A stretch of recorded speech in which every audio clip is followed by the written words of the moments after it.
All right, this is Dan with the Godfo Universe, and today we get Stephen Crowley, who's a friend of mine, and we're going to talk about art today because I can't think of anything better to talk or anyone better to talk about art with than Stephen. Oh wow, man, I'm excited. Yeah. Um, there's a lot. I just want to go ahead and jump right into it. There's a lot of stuff I've been seeing lately. I've been working a lot more stuff. I kind of wanted your opinion on.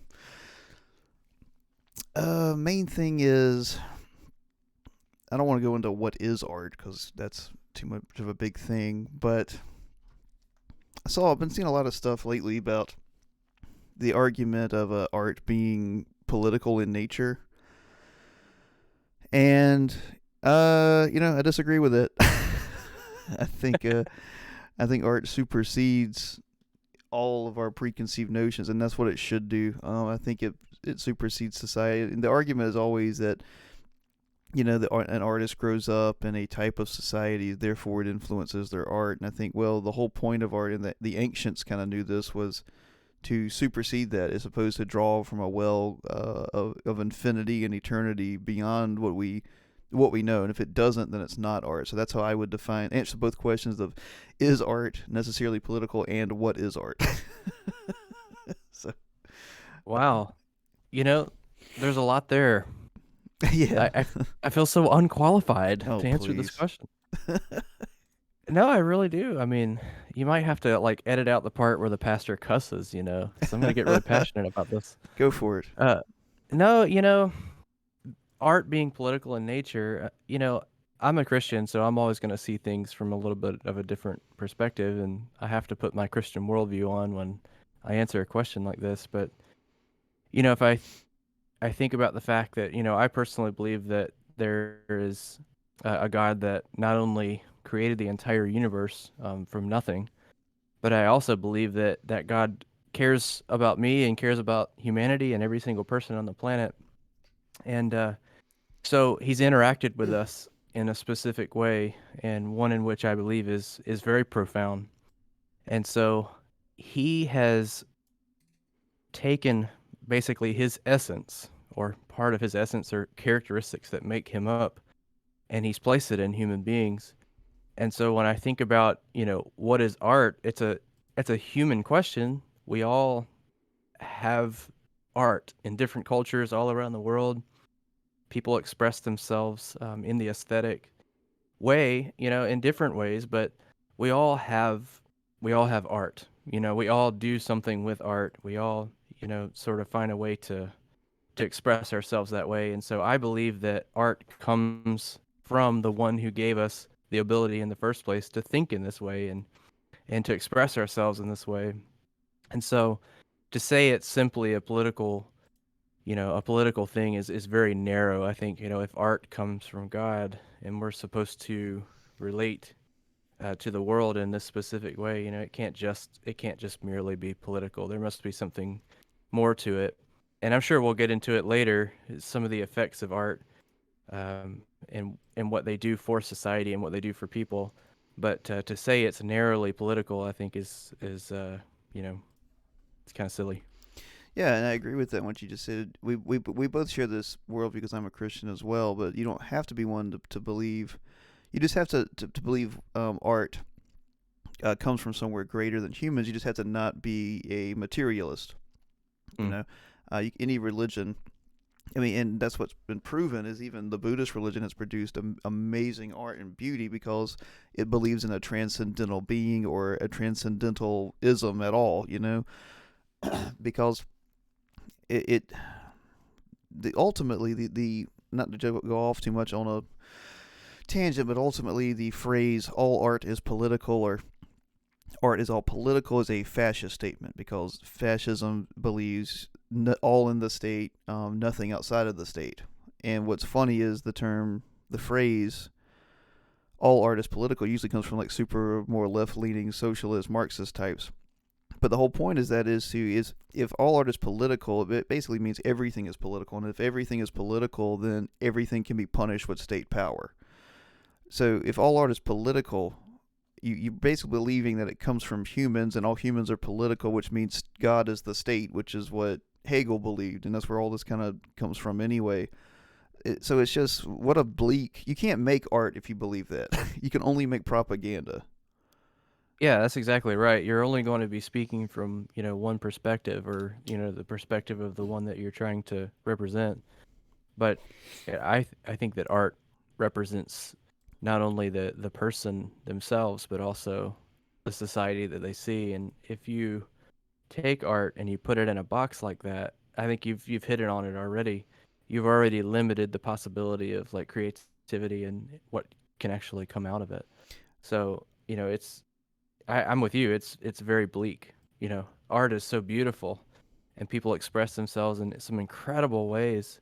And to do that to art, to say, "Oh, all art is political," is just, I think it really hinders what art can do. Well, that's the thing is like you keep using the term express, and that's what. But the thing is, if there's nothing to express, then you can't express. There must be something that is not materially, physically being seen, or literally being seen, or heard, or felt, or maybe not felt, but heard, or sensed. You see what I'm saying? Well, maybe I'm like way off base with this, but maybe, I mean, I could be. But my desire is always for an expression of some kind to be a true one, Yeah, you know? Whether or not, whether or not you feel like the person is right, or you agree with what they're creating, or whatever it is, whether you like it or not, doesn't, I think the value of art being real and true, I think is a good one to hold. yeah. So moving on with that, with just the idea of, I know we start with such a vague concept. We've already answered the two hard ones, which is what is art, which is basically the manifestation of the unseen, whether that be divine or not. The unseen, unheard, untouched, and basically only felt. Mm. Um, I guess. That's really, Yeah. Go ahead. how would that probably is. I don't want to chase the same rabbit over and over again, but I was actually thinking about this last night. How do you define art? Because there's so many different forms of art and types of expressions and mediums you can use to express yourself. Like, how do you sort of define art? Um, as I would define it as the attempt to define the undefinable, express the unexpressible, or the define the undefined and express the unexpressed so far. I mean, my serious, deep answer to that is to create, to bring new life, and you can't do that under the idea that everything has to come from something. You'd have to start with the idea that of ex nihilo, that Yeah. something can only or that something has to come from a divine creator and outside creation. I believe it is the divine reaching the becoming flesh and the material. Wow. Yeah. That's beautiful, man. Like, I haven't thought through it a lot, so my knee jerk as a Christian would be to run in that direction. And I appreciate you saying that and sharing that in a way that you feel confident about what you believe in that. Because I just I haven't really given it that much thought. I kind of am a participant in art in some ways, and my wife is as well. And I know you and I have done plenty of music together, like written lots of music together, and expressed ourselves that way. And I just have never really given a thought as to like what it is this thing is that we're doing, Yeah. But it really, I think you're hitting on it because it really is like that. You're creating something out of nothing, or how some people talk of it talk about art as in like I'm writing a song or I'm painting a picture or whatever it is, painting a painting, and it's like it does come from somewhere else. So you believe that that's an absolute fact. It's not just feeling that way, that this art is given to you, or is it something that you just express yourself as a person? The locus of the creation comes from the individual. I believe that. I believe that art, that's where art comes from, is the divine and the transcendent. But my thing is, I think everybody believes that, even if they don't believe it, they at least act on it, and that's, or at least to the point where they did. I'd say you'd have to if you're going to make art. If you're going to make it, you have to believe this is more than the mundane and more than what I see every day. Otherwise, what's the point? If I wasn't just, I mean, why wouldn't you just? And that's the problem I think with postmodern art is like, why wouldn't I just throw a McDonald's hamburger at a wall and call it art? Yeah, exactly. I think you need to.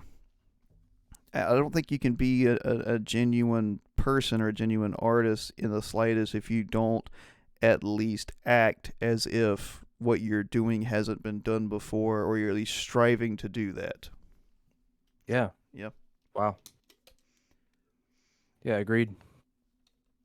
Yeah. So I think about it a lot, and I think mostly what concerns me is the weaponization of art for politics, which is propaganda. That's why those are two different words. Like that's Mm. what Yeah. and the degradation of the soul, the attacking of or the belittling of humankind, Mm. and so much of what kind of set me off on this was Ryan Johnson's Glass Onion, that movie that just came out. And I hate to keep throwing him under the bus. Well, I'm no Which fan. which I love to actually. I'm gonna say I love to throw him under the bus. I say you're in good company here. I'm Yeah, I'm no fan. the man. It seems just what it seems. I don't think he has ill intent or maliciousness or cruelty when he's making something, but I feel like maybe it's laziness or a hubris of thinking that he's more clever than he is. And he's not the only one. That's just what set me off. But I think that's the thing is I think people are treating art as if it's this thing that I do, I make, I control. I'll do what I want, and what I want to do is something cruel. Um, Mm. does that make sense? Yeah. Or something that promotes myself, something that makes me better and me bigger and uplifts me and no one else. See, now that's a deep one. That's probably another rabbit trail for another day. But, Yeah. just what is the motivation behind creating art in the first place? Is it simple enjoyment? Is it for the good of others, or, what is it? Is it selfish? Is it, what? And I think that can mean different things for different people. But yeah, I'm with you. I think if you take art and start militarizing it and making it turning it into a weapon in some way, oh, you just lost the beauty of it. It's all gone. Well, there's like to me, art is the same as having a child. You're creating in the idea that you're creating something new, Hmm. and I mean that's the whole point. If you're not creating something new, you're not really doing anything with that, you know. So if you, because people have asked that before, you know, why do people procreate and breed? You know, is it selfish? Is it self promotion? It's like, if we want to get deep into theology, something in Christian circles that bothered me for a long time is this idea that heaven is stagnant, or like let's say the afterlife, maybe not, the new heaven, new earth. I think afterlife helps people who aren't Christians kind of understand it. And the term heaven isn't the proper term, as we know. If you are a Christian, it's the new heaven, new earth, new creation, basically. Um, it doesn't seem as if it's stagnant. It seems as if God is always creating at all times forever. Like the opposite of hell isn't stagnation in heaven, it's complete and utter unrestrained creation. So, Man, that's deep. yeah, but I mean, that's what's been lost. And I don't, like I said, I don't know enough to know if the church fathers believe that, but they did believe, the Catholic Church and I shouldn't say that, every religion, every major religion has believed that you need to express beauty and love and these transcendental qualities, these objective qualities through art. And that has just been gone for so long, and I don't. And the Puritans get, and the church gets blamed a lot for that, but at least in Hollywood, which why would you take Hollywood seriously for anything, right? But except for how to swindle people, but How to make bad art, what not to do. yeah, exactly. But it's religion, or at least belief in the transcendental, that has always spurred the greatest advances in art. Now that I can agree with, Yeah. and I can get on board with that because, a friend of mine was recently sharing this with me. He said that, a lot of I think it was the Renaissance paintings or sculptures, and you would basically see, um, say it's the Michelangelo's the statue of David. I could be getting that, way Yeah, off. Michelangelo's David, yeah. Yeah, so like he's peering up into heaven, and he almost has like, uh, you know, a very pleased face, if you know what I mean. Mhm. And so the whole idea behind it was that that's what it meant to connect with God. That's what it meant to like really. They were trying to express what it looked like to really connect with the divine and to actually put that on, on someone's face. I'm trying to say this in a way that's not, crude or crass or whatever, Yeah. but it's, almost Well, orgasmic in a yeah, way. no, divine ecstasy. Yeah. And I agree with that. I mean, some of the most amazing artists on the planet have done so to glorify God, the God that they were creating it for. And so, you know, you and I both know of some really great examples of people who don't believe in God that have done fantastic art.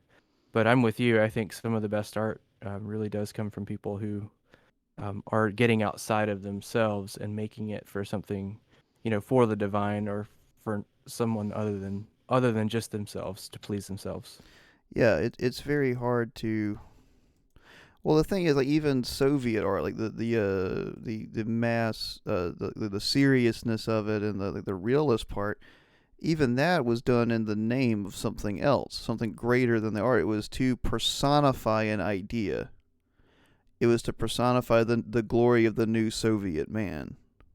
Mm. You see what I'm saying? Like, and the Nazis, I Yeah. mean, they're known for destroying art and all that kind of stuff. Of course, especially Jewish art and church art. But their entire, I mean, they spent so much time investing in like their uniform idea and like their flags and stuff. Like, and like again, it was propaganda, but it had a high quality to it because they believed it was serving some greater goal. And of course, that goal was horrific and terrible, but Mm. it at least was dedicated to something else. But the idea of art for, but see that, but that's where it also gets destructive and evil, as we just said. Like that's where even when you dedicate to something bigger than you, it can be propaganda because it's political and it destroys people. The whole point is to oppress and hurt people. And maybe I'm like overly emotional about it, but even hearing you say that makes me so sad because I believe that art is designed to be something that's just absolutely magnificent and beautiful. Mm-hmm. And to use it for something that's just, not really of any eternal value, sounds like a complete waste. And it sounds like, um, I can't think of a way to. You said degradation of the soul earlier. I love that you said that. But in a way, too, it's just kind of like um, how do you describe it? It's like a shadow form.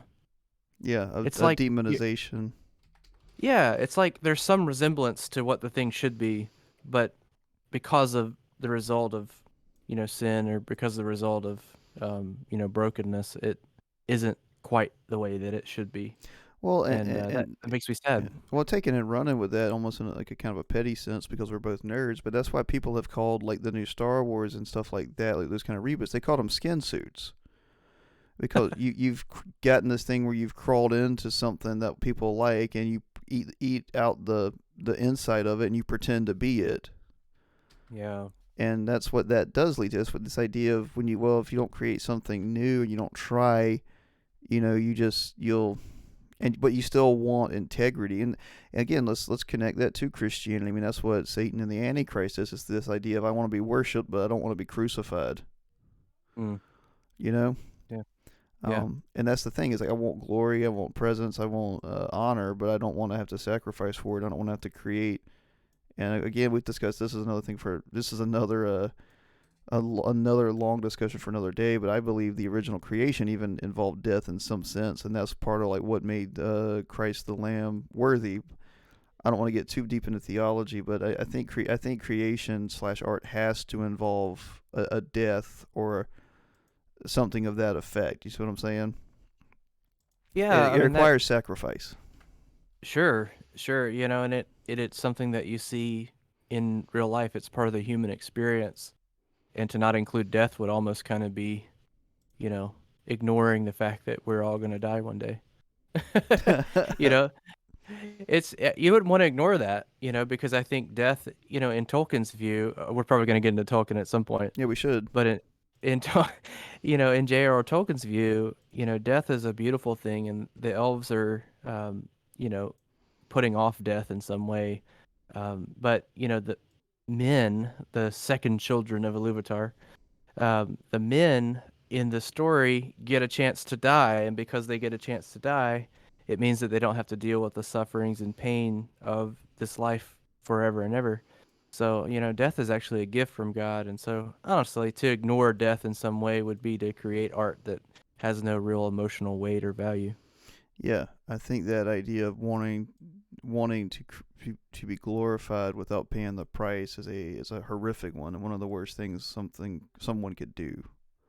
Oh yeah, why should you be glorified? It's like, well, you've done nothing to earn that.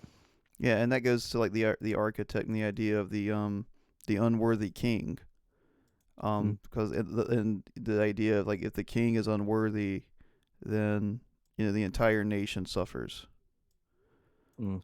Um, and that's a whole other thing, but we could go down. But I think we have a whole generation of that. And I'm not trying to sound like preachy or whatever, but I mean I think we have an entire generation of unworthy kings, of people who want to be rewarded, want to be praised, and haven't earned it, and can't understand. And so what they try to do is take from they try to assume the mantle of those who have. Wow. You know, there's a lot with that, but you're right. I don't want to go off on too many Nah, tangents. man, I got time. Go for it. Go off on a tangent. Just go where the spirit leads. Get some Pentecostal in your Baptist self. Oh my goodness, that's gonna be hard to do. Yeah, I'm still like hymn number 327. Stand, please. Yeah, don't drink alcohol. All that fun stuff that Baptists are all about. Yeah. Um, Nah, go off on that but tangent, man. For real, just take a breath and go for it. goodness, I can't remember what we were talking about now. I'm on some other planet. An entire generation trying to assume the mantle of one it can't possibly bear, and angry about it. Yeah, yeah. I think we've got an entire generation of people that don't really want to grow up and assume responsibility for anything, and we've sort of lost the feeling of what it looks like to be responsible for someone other than myself. My society, my family, my friends, whatever it is. It's like if you lose that locus of responsibility, or that that sense that I have responsibilities to others, you then become sort of a twisted form of a human being. You become a very underdeveloped person because your entire worldview is centered on yourself, and you can't sustain that. Like life can't, you cannot sustain any kind of mental health if you're going to completely look at yourself for everything all the time and say like I'm the center of attention always. And plus you're depriving yourself of joy. So I think there's just an entire generation of people that haven't matured, and then there's an entire generation of people that, like you're saying, are wanting to take positions and take places of authority and speak into things, but they haven't earned the right to be there in the first place. And I know we've kind of gone through a little bit of a renaissance with the ability to communicate through, was it YouTube or, social media or whatever it is. And, people have a platform that they didn't have before. Someone can speak to a subject that they know nothing about and speak confidently about it, and have an audience quickly and start spreading ideas, and so that can be a really good thing and a really bad thing.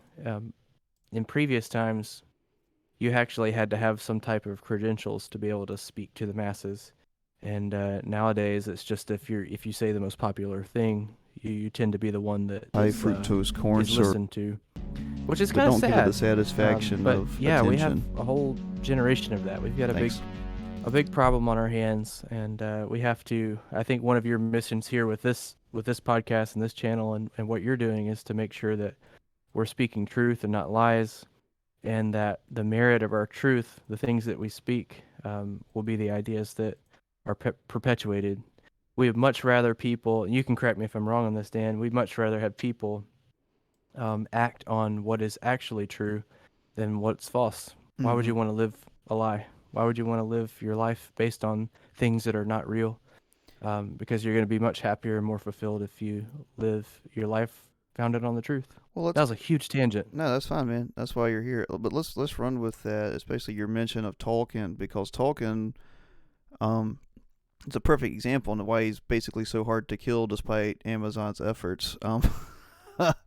Um, the the idea there is that stories were supposed to be based on truth, and they can tell as many lies off of that truth. That's the whole point of a story. The whole point of a story is to have a trunk of of of of truth, and the branches be lies that lead you to it. Lies in the sense that stuff didn't happen. You know, Mm. but when you remove the root of truth, all you're left with is the fictional part, the lies. If you and that's what's happened. I mean, let's go into it. I mean, because I'll bring this up just because it's been a major problem for the 20th century, the 21st century now.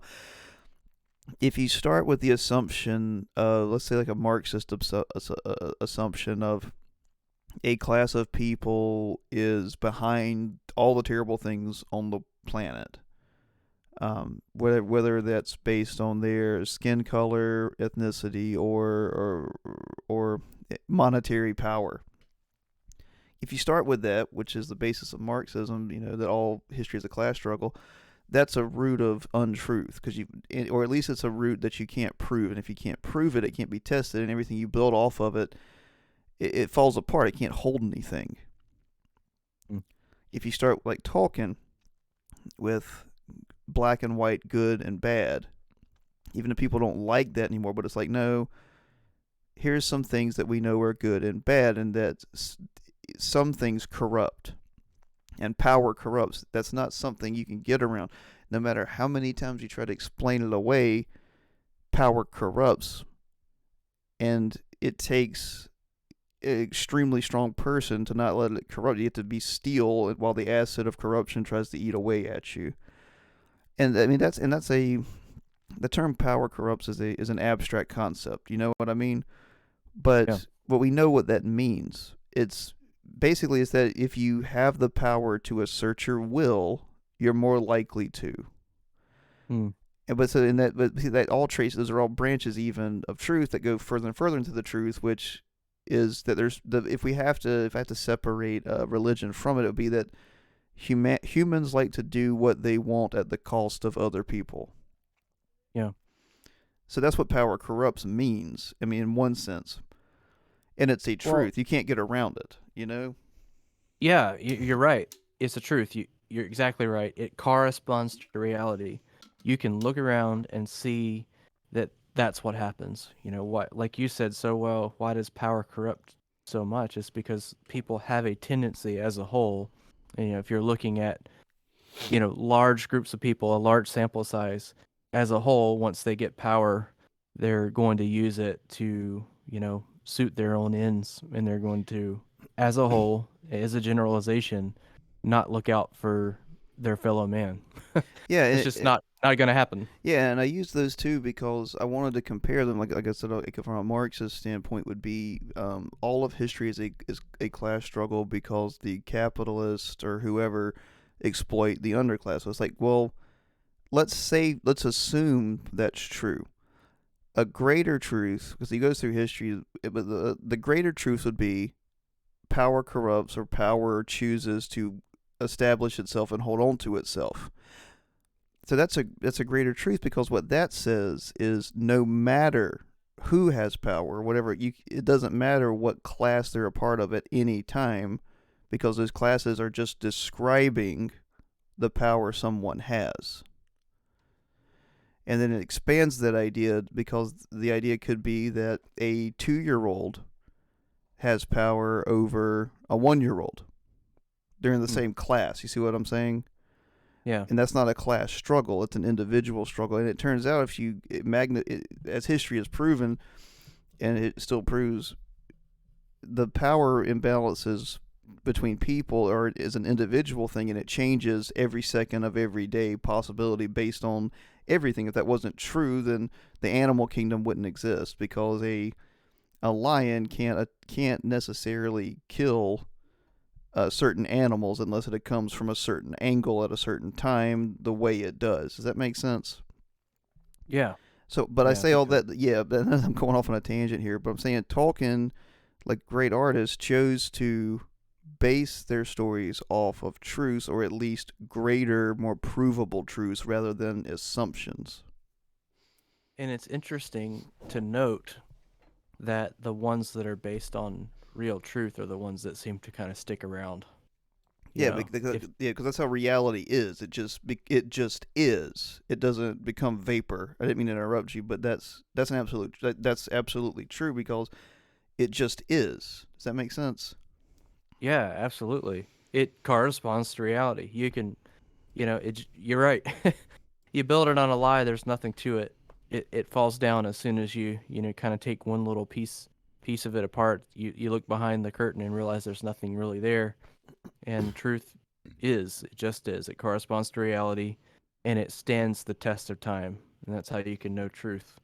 And I, I think that's why art, like what Tolkien created with his world of Middle Earth or Arda or whatever way you want to talk about it, it's still there. It still stands the test of time because there are so many truths in it that mm-hmm. correspond to our own human experience and that enrich our own human experience and do what you said earlier. They teach us some kind of moral or lesson about how we can better align our lives to the truth. Yeah, and what you said is they teach us about the truth, and that's what's so important, because you have to know truth to navigate reality, because reality is truth. If you try to navigate reality without truth, you'll fail in some way. Dude, that's probably I've never really thought about that. What it would mean to navigate your world living a complete lie in every way. Like Yeah. if you have no access to what is true about life, how much suffering are you going to endure? Not because it's well, I mean, yeah, because it's bad. I believe that, living on a lie is bad because I'm a Christian, but even if you look at it from, just an outside looking in sort of standpoint, living your life based on that which is not true seems kind of detrimental to you. you know, Yeah. it seems like it wouldn't be the best way to live. Yeah, and there's you can expand that in some way, um to which I was sorry, I was editing a video in here, and I hope it didn't I could hear it. I hope it didn't come through our recording. It might have. That might be unfortunate in some part. Um anyway, yeah, and people, but the thing is, people have done that before. People have navigated like entire cultures based on like like, don't go in the woods are haunted. Well, the woods may not be haunted, but it may be a good thing to not go in them, because there could be deadly animals in there. Yeah, you'll be disemboweled by a scary creature and you'll probably die. Yeah, so there's an idea of truth with it. Um, Right. but with that, because I heard someone debate this, like, are some lies or some misunderstandings beneficial? And I think ultimately no, because I still think it would be better to know the truth. And I mean, you can't. I don't think you could live in a Western civilization, or one that we consider science based or truth based, without believing that, because otherwise you wouldn't pursue it. We wouldn't be continually trying to pursue truth all the time. Yeah, I mean, the only thing I could think of that might be beneficial to learning a lie or living a lie in some way would be like the immediate gratification you might get from it. Yeah. But the underlying detriment to your life is going to eventually catch up with you. And wouldn't you have rather avoided that temporary goodness or whatever that is, that temporary pleasure, to live your life based on truth? It's going to be lasting joy. Well, with that, would you like everlasting joy or lasting joy? Let's talk about life and life more abundantly. Because I mean, if you have systems of control like cults and governments that are built on lies, and but those lies are there because they want to control, and sometimes their intent is, well, this is better for people because it keeps them safe.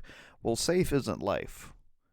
Life and Mm. life more abundantly means everything that life brings. I It mean, basically anything good done in the world has been accomplished through means that were not very safe. Yeah, and well, that's the thing is like safety isn't the highest virtue. In fact, it's not a virtue at all. Mm. It's Yeah, in just fact, yeah, like breaking through the safety barrier and saying, you know what, the the little girl on the other side that, is about to be, hit by a car, it's not very safe for me to run out in front of that car and save that little girl, but it's the right thing to do. And her life is valuable and worth saving. That's truth. yeah. And I mean, the entire idea of self-sacrifice or sacrifice. I mean, art. That's the whole thing is art shouldn't be safe. Now that doesn't mean art should be schlocky. In fact, what's funny is I'm making a video about aesthetic terrorism, which Awesome. which we can go into in just a second. But I mean, we know that shock art and that kind of stuff, and the whole thing is to degrade and push away society, and or maybe quote unquote liberate people from boundaries that shouldn't exist, that just that are just there for control. You know what I mean? Well, it's Wow. like, and that's an accusation. That's a argument we could have another day because it sounds like I'm contradicting myself, but I'm not. I have a reason for saying that. But I guess all that to say, art isn't supposed to be safe for the artist. Otherwise, if it costs you nothing, it's worthless. Hmm. Does that make sense? Yeah, I would probably revise that to say that, you know, most of the things that cost you nothing are probably worthless. Yeah, you're right. Well, I'd have to give that one some thought. Yeah, I mean, love costs you something, every day. Yeah. Yeah, you're right. I guess if it's really worth living for, it's worth dying for, worth sacrificing for. Yeah. Yeah. Um. Yeah. So I actually want to go into that just a little bit, just because I don't want to. I'd love to have this conversation again and expand on everything. More and more and more, like a 4 hour talk or something with more people. But Yeah. I was talking about the idea of aesthetic terrorism, and it's not a really well defined term, and it basically just was to describe art that was made basically for the sake of what I just said of the destruction of culture. Mm. And I feel like that's what everything has become, or at least a destruction of the soul, because I can't think of a piece of mainstream artwork that's come out in maybe the past 10 years that in some way, and I could be wrong about that, but hasn't in some way attempted to destroy something. Mm. You know what I mean? It's Yeah, it's like you can't really win any points or win any following in any way with, something that you create without sort of trying to tear someone else down. Yeah. It's kind of sad, Yeah. really. But you Um, said it so well again. I mean, the destruction of the soul, this is where my Christian worldview is always going to leak through. That's Satan's MO, is the destruction of the soul. yeah. Like everything about a human being is detestable to him because we're made in his image. So he would want to destroy that image that he hates so much. And, if that's what you mean by aesthetic terrorism, I 100% agree that I'm sure people are using art as a means of the destruction of the soul. I'm sure we could probably explore many examples of it, which you probably already thought through a few.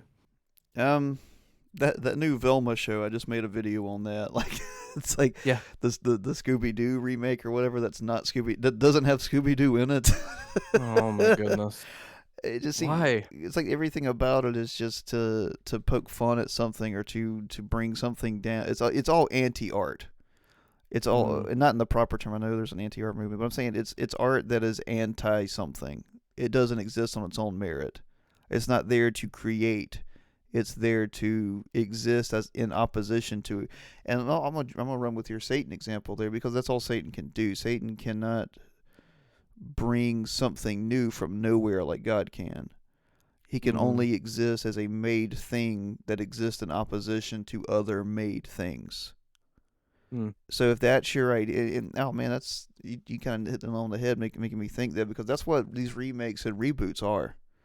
There's something mm, that's already been made taking on a suit to oppose other things that exist. They're not something being born. They're a golem or an automaton sent out into the world to destroy flesh. They're not a baby being born. Yeah. You know, hearing you say that kind of helps me understand your definition of art a little bit more. You know, I'm still kind of working that out in my own mind, that if it is really to create something out of nothing, if that's how we're going to define art, then Yeah, absolutely for sure. I mean, it's a complete, destruction of that. You're taking away um you're taking away the joy and the fun of trying to create something new and trying to come up with new ideas and trying to express things in a new way. And I don't know, that's really boring. I don't want all that. yeah. And it's just well, it's also a response. It's a response to what is happening rather than seeking a transcendentalness of it's. You see what I'm saying? It's a response to the Mm. mundane rather than a glorification of the unseen. Wow. Um, You know, I yeah, I think maybe living in the time I live in, I've probably come to accept, art as something much less than that. But your ideal of it's actually inspiring me a little bit because I haven't considered the fact that, in some ways art, if we're talking about the way that art should be, yeah, an ideal. Yeah, yeah, like an ideal, the way art should be, we're sort of grasping at the divine, and I don't get that feeling from most things that I see in my world today. It doesn't seem like the things that are being peddled as art are actually trying to reach for the divine in some way. no, and that, like you said, that's what makes it. The only way to make something last throughout time is that its origin come from outside of time. Hmm. You, Wow. you see what I'm saying? That's deep. If it's bound by it, it will be consumed by it. Wow. Yeah, so it has to be built on eternal truths, Mm. and that's a hard statement. That's a big thing to say. Like that's because like how do someone's like, well, what is an eternal truth? And then it gets bound into society, and it's like, well, that would take a degree of faith, and what Christ said, faith is proven right by her actions. Like, what are the things that last forever? And that seems Mm. like a circular logic, but I mean, that's kind of you have to kind of start with that circle, like this circle of this lasts, so it must be eternal or it must be true, and it's true because it lasts. But Exactly. yeah, Yeah. It's not circular in the sense that, there are some things that we can discover about our world that are true without having to be proven to be true. yeah, And they're self-evident truth. And, it's not circular reasoning in that sense. It's the fact that all of our reasoning is done based on ultimate truth. yeah, And so if you remove ultimate truth in some way, you can't even really reason through anything. You can't have any kind of logical, you know, thought in any way. So yeah, yeah, I'm with you on that, man. That's cool. It's not circular. yeah. It's yeah. I really think. I mean, currently, I think that the best to do the best way to treat art so that it encompasses however I say that every worldview is to say, well, at least at the very least seek to make something that transcends time and space and reality. Whether you believe something that can, well, then if you don't believe that, then try to make the first thing you think can. Yeah. Yeah. Do something. Yeah, do something. I guess I would argue, like the materialist argument is that art comes from your experiences, like what you know, and your filters. And I'm like, well, I think that your experience and your filters help determine the trajectory of that transcendental force. Because Well, yeah, yeah, because the pattern we're given with God in Christ is that the transcendental force God likes to work within the boundary He has created, and that's art. Art has you have to put boundaries on art, otherwise you get nothing.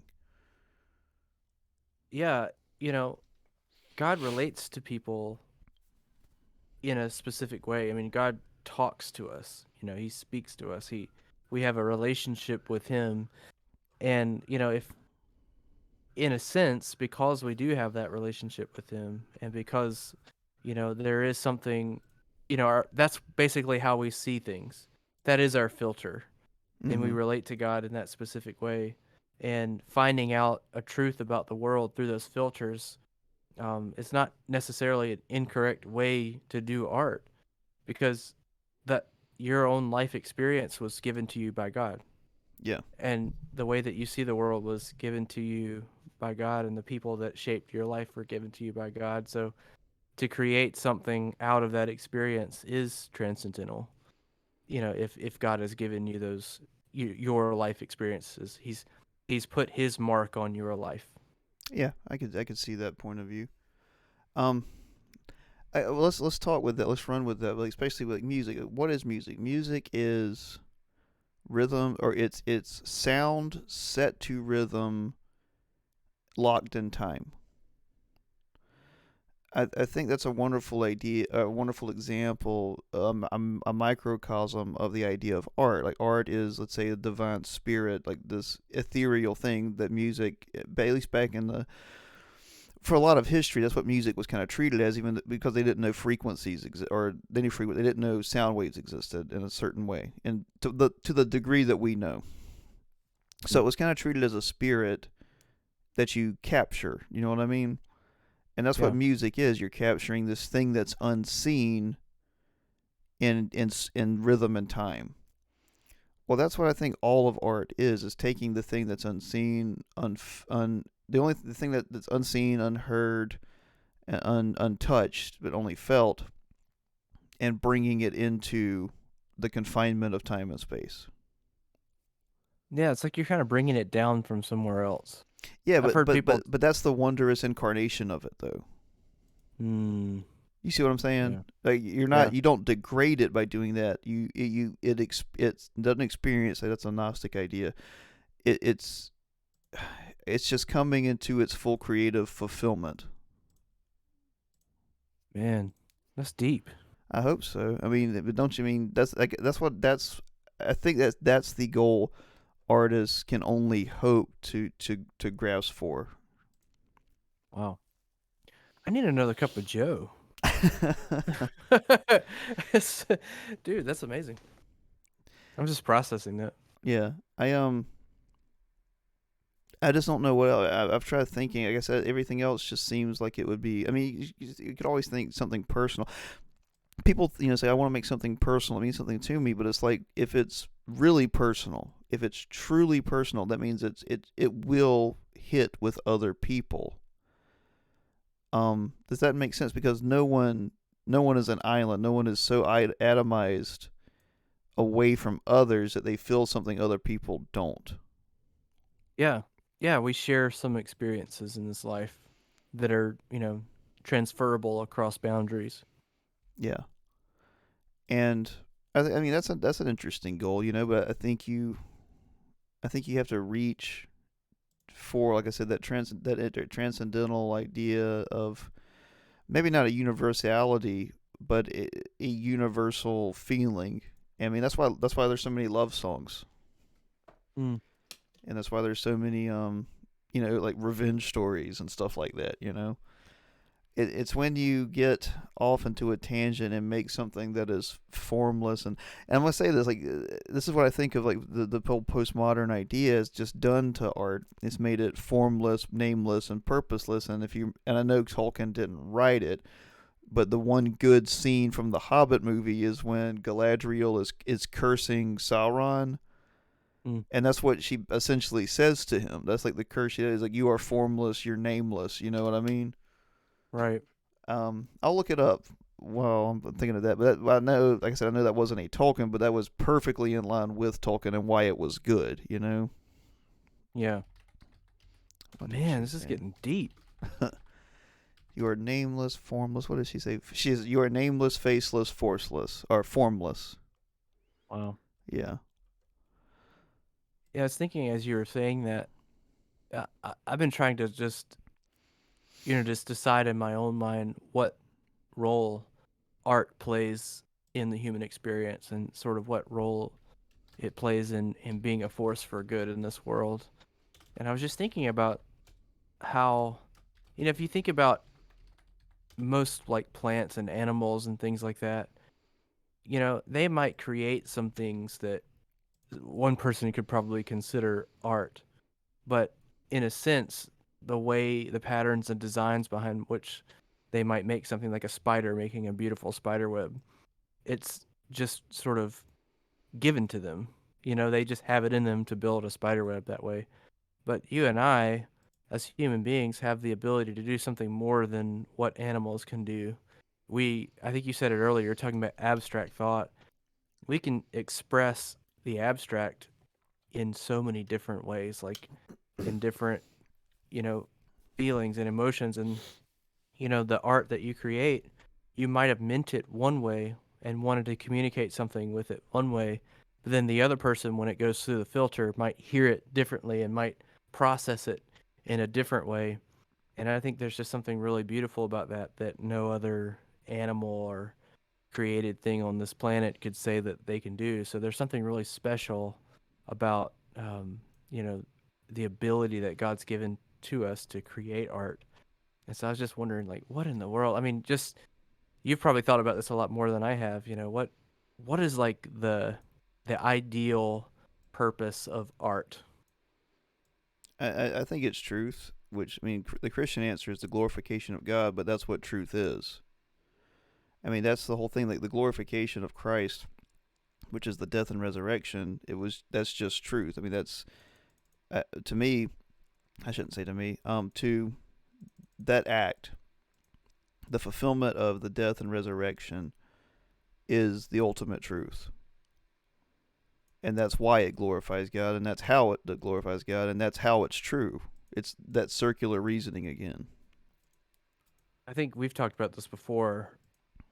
I think what you're hitting on is that ultimate truth again, and you know, basically all of the good stories that we know of that we would consider good art, I guess, are stories that are telling the ultimate story. Mm-hmm. It's like a retelling of the ultimate story. It's sharing with people a different, some a different color or a different way to express this ultimate story that we've been loved by God and created by God, and we've been broken and separated from Him because of our sinfulness, our rebellion towards Him, and He has loved us in our sin and rebellion, and sent His own Son to die for us, and loved us, and died in our place on a cross, and took our sin and the penalty on Himself, and then He rose from the grave and defeated sin and death. And so, like, when I think of that's just the gospel story there. But when I think about everything that's good about Lord of the Rings, it always comes back to that story in some way. It's like, oh, that's amazing. What Aragorn did here, or what Sam did for Frodo. Mm-hmm. Like all of these things, it's like that it's telling the story. And that's what makes Yeah. it so good. And I think you're hitting on it so well. Like, what makes good art? Well, if art comes from God, God makes good art. Yeah, and let's go with that. Let's go kind of point by point with that. If you see, which I don't know if I put out a video explaining like why I loved Black Adam so much. Um, but Black Adam, I'm gonna run with this and then keep going. But it does a really good job that a lot of movies do that it asks the question, what is a hero? And Hawkman and the Justice Society say, a hero keeps the peace and doesn't kill people. They are Mm. they are answerable to a higher justice. Um, Black Adam comes from the belief of like gods and kings, where you know the gods carry out justice. You can kill people because there's an afterlife. Basically, the gods carry out justice. But ultimately, what we see is with the sacrifice of Doctor Fate at the end, who that's how they win the fight against the big demonic force. What you see, because they both call him a hero, they both recognize Doctor Fate as one, and they're like in their way. And what did he do? He sacrificed himself for others. And Hollywood keeps telling these stories, and they can't get around it. And I think that's what bothers people, and I know that's what bothers professors, like story professors that don't believe in a higher authority. Because if I'm using these comic book movies because this is a comic book channel ultimately. I'll rewatch the first Thor movie. Do you remember that one at all? It's been a hot minute. Well, it's funny because in a historical person would be a cynic probably, or would regarding it about the conquest of Christendom, but Thor Mm. is deemed unworthy by his father because he goes starts a fight with the ice giants who have the capacity to destroy each other. Like it would bring a war that would destroy like mutual destruction basically. And Thor does it because he's hot headed and he wants to prove his dominance and his father's dominance. Well, or Odin takes Thor's hammer and deems him unworthy. Well, at the end of the movie, you know how Thor becomes worthy? Yeah. He's willing to go weak and powerless and to face the thing that would kill him for the sake of other people. So Wow. Thor is only worthy to be Thor when he's most like Jesus. Yeah. Well, I mean, yeah. And that story is told Yeah. over and over and over and over again. Yeah, and not just that, but like I said, I hate to do comic stuff, but you know the Punisher, at least in an idea, right? The Punisher. Yeah. Why do people love the Punisher, even though this guy is killing extrajudicially? It's because it's the wrath of goodness or a good idea. It's the wrath of God carried out on people who deserve it. Yeah. And you can take anything like that. The only things you couldn't are like absolute the things that don't follow that pattern we don't call art. Like you can have love and eroticism because that's a beautiful thing. That's the love of Christ and the church, if we have to say that. It's divine selfless love. Again, divine selfless passionate love that brings creation. Like what is sex ultimately? It's Mm. the act of creation. Mm. But we call pornography. We don't call it art. Oh, yeah. We know this distinction. What happens is and this is what is happening, those barriers are getting torn down, and people are trying to make pornography art, or trying to make like horror, not in a genre, but like atrocity art. You see what I'm saying? Yeah. It goes back to what you were saying again about degradation of the soul. You I know, if we can't consider that art. I guess for another definition of art from this conversation, I have to say is art is the purest, basest way humans can understand God. You know, I think that might be the most helpful for me, Yeah, defining it that way. which is why it's important. Yeah. It's unbelievably important. Yeah. Yeah, yeah. I mean, how would you argue that from a non-Christian perspective that art is valuable and important? I'm putting you Because on the spot. Sorry. from a historical perspective, it's how every single society has dealt with the horrors of life. Um, in fact, entire civilizations have given up everything for it. I mean, why do you think like the pyramids, the Sphinx was built? Yeah. What's the purpose of those things? We're told, oh, it's to bury a pharaoh. Well, why is the pharaoh important? Well, the pharaoh embodies God. Mm, Why yeah. is you see what I'm saying? Like Yeah. every human civilization is defined mostly by their art, not by their commerce. Like Mm. you see what I'm saying? The maybe you get a coin, but why would the coin last? Oh, the coin it was a work of art. Like There's a design on it. Yeah. yeah. Uh why is Paris the most visited city forever? Mm. Yeah. Well, Yeah. they have the Palace of Versailles and the Louvre and all those other amazing Yeah, the things. Eiffel Art. Tower and everything. Like the Aurora Borealis. Like why is that place visited so much? I mean, France isn't as rich as America, but why is one considered like a tourist spot and the other is considered a business spot? Oh, Dude, yeah. I've never really thought about this before. That you just said something I never thought about. That civilizations are known by their art. It's like, yeah, we have some information about them. You know, we might have information about the way the Babylonians behaved and did conduct their business or whatever. But other than that, we have their art. They had the Hanging Gardens and Yeah, most well, most civilizations didn't even write down their own history before. wow. The Hebrews did.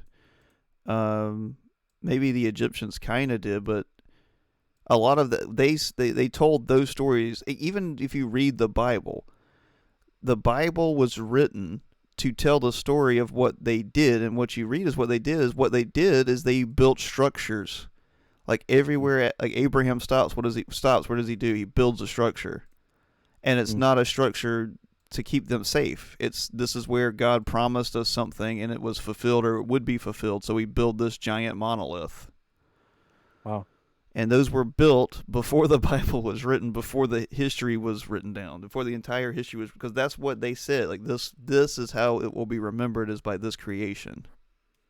Wow. Wow. You see what I'm You know, saying? Yeah. it's interesting too that civilizations tend to, whatever their view of the divine is, whatever they believe about God, they tend to also have artistic work that relates to that deity in some way or that God in some way. So they're like it all goes back to what you were saying earlier. They're trying to commune with the transcendent God or that which is beyond, the physical realm, and art just kind of is all wrapped up in that in some way. Well, they even did it at the cost of their own children. They if they were materialist, and this is something I'll go back into, they would say, we're not getting rain. The God must be angry. Let's sacrifice our children. That was their religious belief, and that's why religion gets blamed on everything. Well, why would you do that? That's counterintuitive. You need your future generation. If you're Yeah, trying to survive, why would you kill off like the next generation? Why wouldn't you die for them? It's that because would. their God demanded that.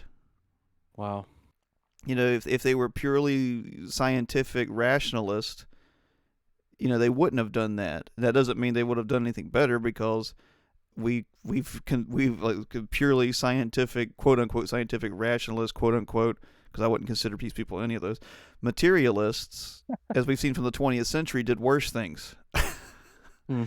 And they didn't do it to a god. They did it to a god called Nazism, socialism, and everything else. Hmm. So the next question is you have to, if you're not a Christian, or if you're not a religious person, if you're purely materialistic, I'm still answering the question of art, by the way. Then you need to make a god that is worth good art. Hmm. You see what I'm saying? Yeah, yeah. Yeah. There's always a relationship to some deity or some form of what someone conceives of as the divine. It's worship. Yeah. Yeah. I didn't want to say that word, Nah, go for it. I but don't yeah, care. I don't care.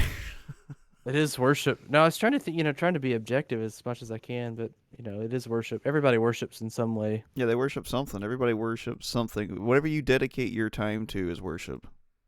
For our non-Christian friends, I know that's a Christian idea to talk about, but we can explore that at some other time. Yeah, I'd love to. I mean, that's. I guess, I mean, I know my thoughts are kind of scattered, but that's the thing, is you're gonna worship something. You're gonna make art to something. If you don't believe in like basically an established God, then at least come up with an idea that's worth making good art for. And if it's yourself, I don't know if it can be done. Maybe I'm cynical because I'm seeing what we have, and what we have is degradation and destruction of the soul.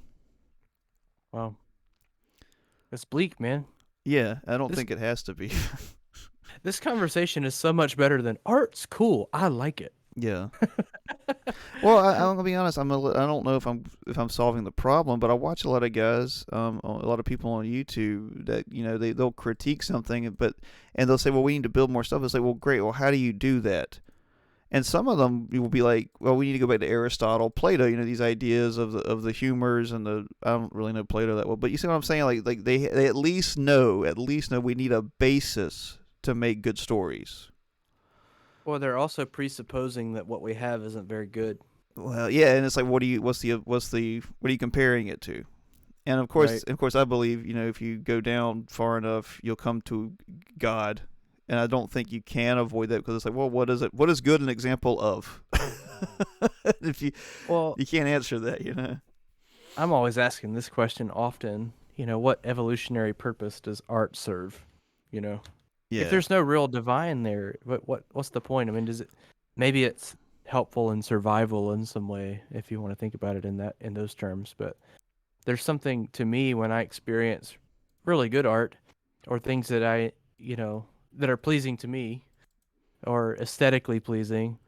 I I don't there's just something it's hard I would hesitate to say magical, but sometimes it feels that way. There's something like really transcendent about it. Yeah. We all seem to have this sense that there's something greater out there that we're trying to connect with. And My thing is, I think if evolution worked the way it's typically taught, we would just be reptiles, because the emotions stuff that art would solve in some way, like frustration, like that. Those are all hindrances. You know what I mean?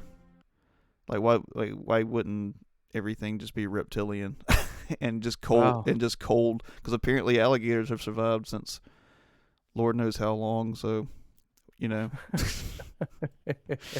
I don't know why well, it's always like, well, the dinosaurs got wiped out. It's like, oh, how convenient. Like, it took What? a divine destruction from like the sky to kill them off the greatest species ever.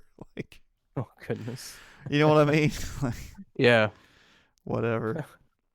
I know some of that stuff is timed, but I don't know. It depends on us, on how many evolutionary scientists you catch. Maybe not not some of the modern evolutionary biologists are pretty good at stuff because they just look at what is. You know what I mean? Sure. But the idea that the stuff you're taught in school, like high school up until some college, it just doesn't make it assumes there's a purpose behind evolution, which doesn't make sense. Because if there's no God, there's no purpose. That's exactly right. Yeah, Yeah, yeah. What you're exactly right. There's no meaning at all without yeah, God handing it or something outside of you handing it to you. yeah. Even if it's like something else, um, if it's like happenstance or gene change from environment, I mean that's a whole different thing. But that's you can't ascribe meaning on a greater sense. You know what I mean? Yeah, absolutely. Anyway, I want to talk about this all day, man. I got to run. Unfortunately, the wife wants us to go do something, but How dare you care for your family? yeah, right. Yeah, right. But I like this. I'd like to have more, and I'm sure anyone who listens to this will probably be like, "Man, those guys are crazy." But They're probably like, that Steven guy's an idiot and has no idea what he's talking I about. doubt that completely. This has been a learning experience for me. I just kind of put my learning cap on and I'm just trying to understand because, this is a subject I've actually not given much thought to, which sounds like kind of silly coming from someone we've been creative together and enjoyed doing it. Yeah, And, it's just so funny. I don't really often think about the principle behind that, which I'm doing. I just am enjoying the process, yeah, enjoying doing it. yeah.